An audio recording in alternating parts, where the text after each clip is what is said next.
Whenever you're ready. All right, so in 1845 it was founded, and before that it was just what you would call pretty much vigilantes who got together to protect public safety. And this was the first organized moment where law enforcement officially developed.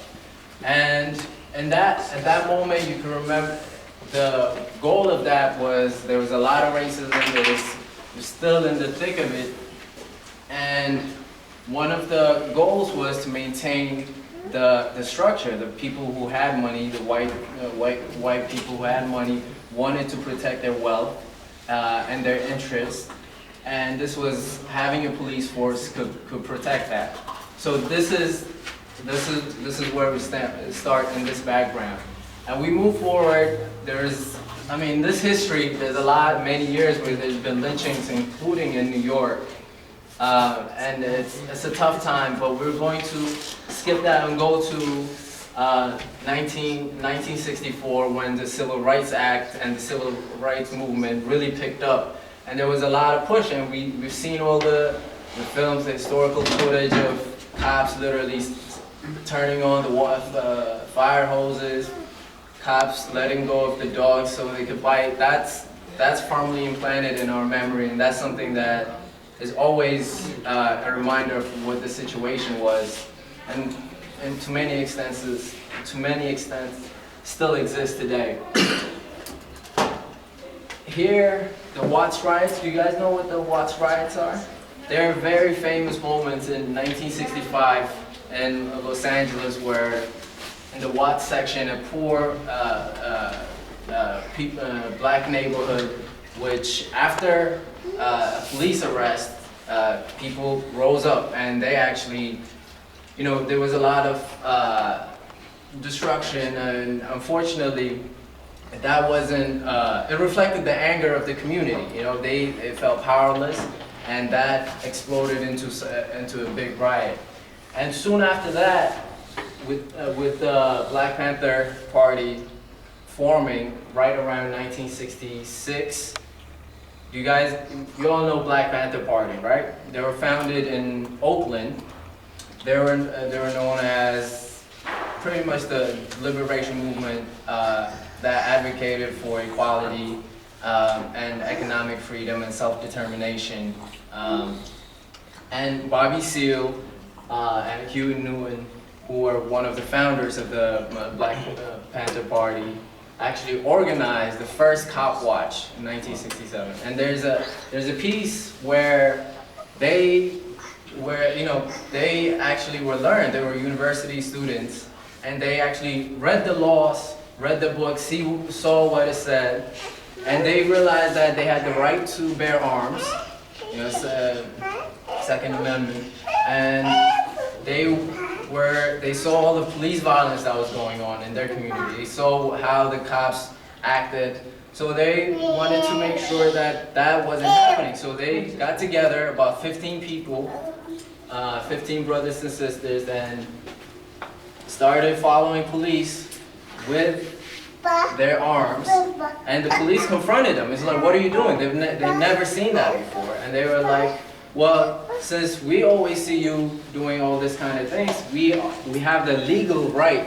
And they read them that with the actual codes to say that they're within their rights to follow the police officers and see what they're doing.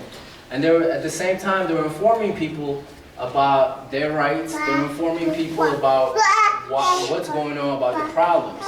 So this is where the idea of cop watch was born, following the police, making sure that they're not breaking the law. So we move forward again, and here I really encourage people to come up and actually see it.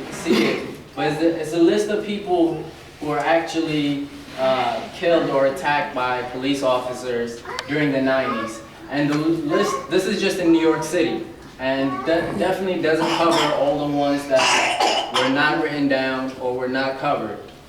The list would be much, much longer than we did. And remember 91, do y'all remember what happened in 91? Big thing in LA. Los Angeles, do you guys? Yep, Rodney King, right?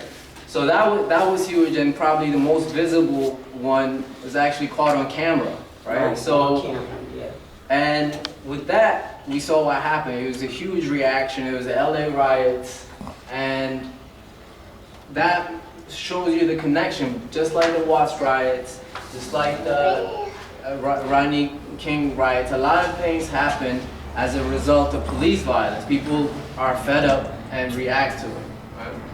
So, and again, this is the list. I encourage people to look at them.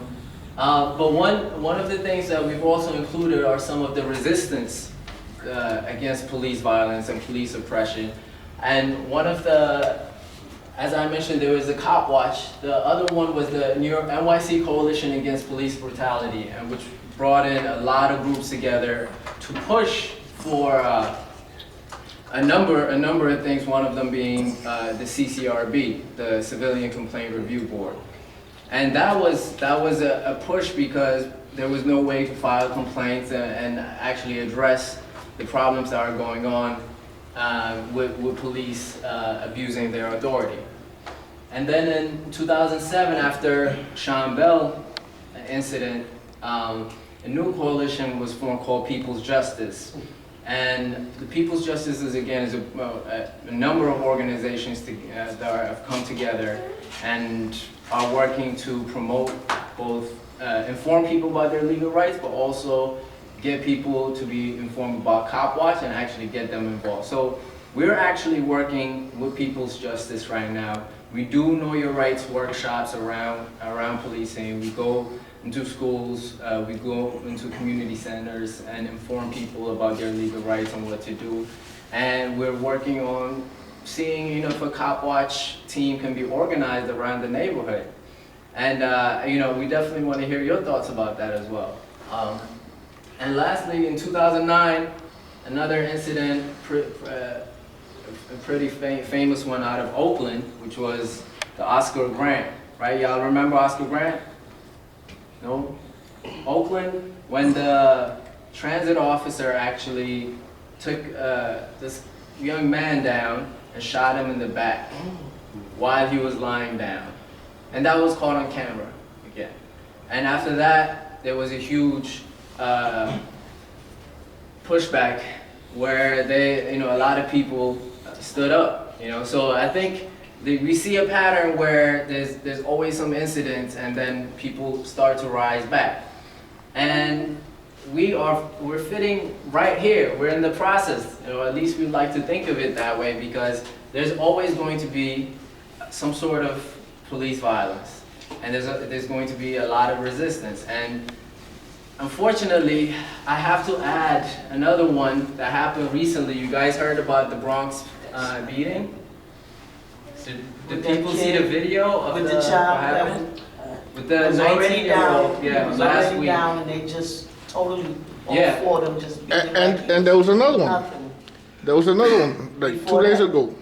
Really? Yes, a 17-year-old kid coming out of the precinct. He Yes. started talking back to the officers, and the officers beat him up. Yeah, but they didn't put that one on television. Yeah, I Like haven't. Yeah, it's on. We passed it out and everything. Yeah. Okay, I'll look at that. I have the video. Who has seen the video?